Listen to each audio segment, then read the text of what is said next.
Hello and welcome back, YouTube. This is my 1987 22RE. Now, as you could probably guess, there's a lot of things that are different on this engine as there are on this one. This one has a lot more pipes and tubes and basically a lot of things that are very difficult to have to get to.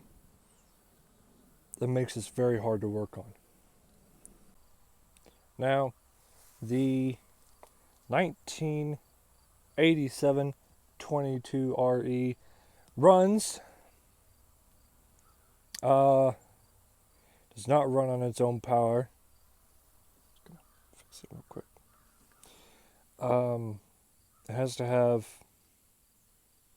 starting fluid. It is missing things that should be in places that aren't in places that, probably would help it out. Like a fuel pressure regulator that I took out of here that I've forgotten actually where it goes. I have to look on the other one. But yeah, that is a there it is. So that is a very unfortunate piece of machinery. But I think I have figured out that problem and why that part does not run. The reason I have this is I got it at an auction, and it was neglected in a field. As hard it is for some people to understand, it was very neglected in a field. I got it for a grand total of $880, which at the time was a steal. But it doesn't run. And the reason I believe it doesn't run is I think the clutch is shot. So in the cab of this absolutely disgusting interior, like, I almost wish it did what Dodge did. Look at that. Anyways, this has what is called a clutch start cancel. So that is, you push the clutch down.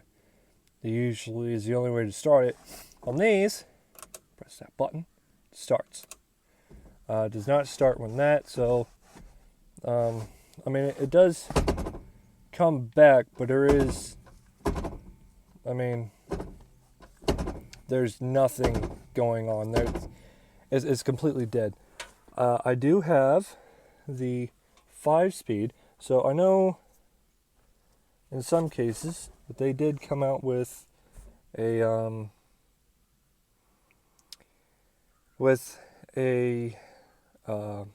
4-speed, but I think that was only in the two-wheel drive. So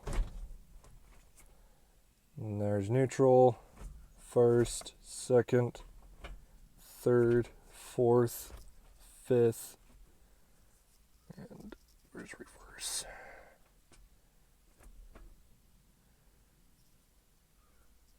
And there's reverse. So not too bad, and it also has manual 4-wheel drive. So there is for low, there's neutral,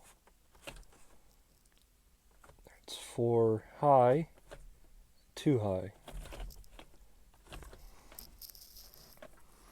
Now, I'm going to leave that too high for the moment. These are the taillights I took off of the bed. The bed had about 8 feet of Bondo in it. Which at the moment I have a flatbed on there, which I will show you guys in a minute. But yeah, that's just not good. That is a replacement headlight from my 93. So for the most part, it's just disgusting. But that is why I believe it was parked. Clutch. I mean, there is no clutch. Most clutches that I have felt, there is a weight to them. This one has no weight, and it is just dead. The red line on the old 22 REs was 56,000 or 58,000 for the start of it, and ends at 8, typical for these engines. It does have a trip meter that doesn't quite work properly. It only has 154,000 miles on it. So that is fantastic. This engine is just broken in. So let's move to the bed. Alright, so this is the bed. It is held on with ratchet straps. I want to ingrain those lights, the original lights, because I already have the original plugs on those headlights, and just put them on here. If I can't do that, I'm still going to use those those taillights. I don't know why I'm saying headlights, but I'm going to use the plugs and the wires inside for different lights down here. So I'm gonna have my turn signals, my brakes, running lights, and my reverse lights. So that will all be coming. Unlike the red Toyota, my 93, this one still has an exhaust. I mean, my 93 has one, but this one actually is still operational enough to where it can run and you not breathe in fumes. So that's basically how I have it ratcheted down. Not ideal, but it works. As you can see, it is a little problems. Little topsy-turvy. It is. I did bend the bed a little bit, but it is just a simple bed. So that is that. Fuel neck, I will have to drill a hole for that, but the bed is going to be coming back off. I have to resituate the mounts and everything, and that is all right. Yeah. Okay, one more thing, or one of the couple more things I wanted to show you. This is what I was talking about with the bed. It's full of Bondo. Now, that Bondo is still holding. I don't plan on fully restoring this thing. The interior, when I get some money, I will be redoing the interior. But that is for a later video. Most of the time when you see these, all of this is all rotten out. And this one's starting. But this is the more telling sign. I mean, you don't ever find these not fully rusted apart that was sitting in a field for 20 years. I mean, you could see the moss and stuff that built up there.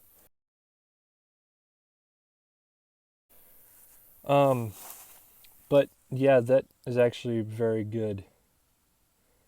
The 4-leaf springs, I will be liking that. I'll be bottoming out on everything I haul. Thank you, 93. Yeah, if you couldn't tell, I don't really like having only 3-leaf springs, because I always bottom out. It is, I mean, a little nicer ride, but, you know, it does bottom out when I'm hauling. I shouldn't haul, though. Yeah, so this, the wheels are a problem. On the front and the rear, they are completely solid. I'm going to have to take a torch after them, which means I will probably be going and finding a S10 rear axle, and then trying to find some, like the hub and a new wheel for the front.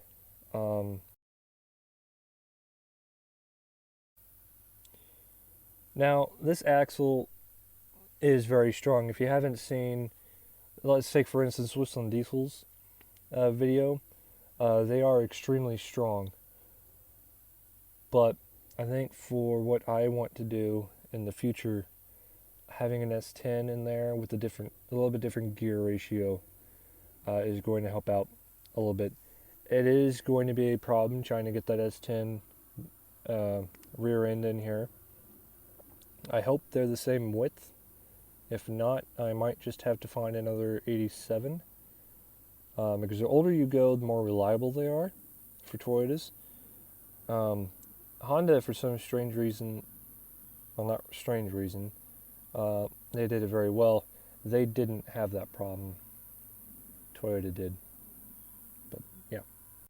So I hope you enjoyed this video. This is my 87 that we will be working on in the future. Yeah, let me know which one you want to see more videos of, and yeah, thanks for watching.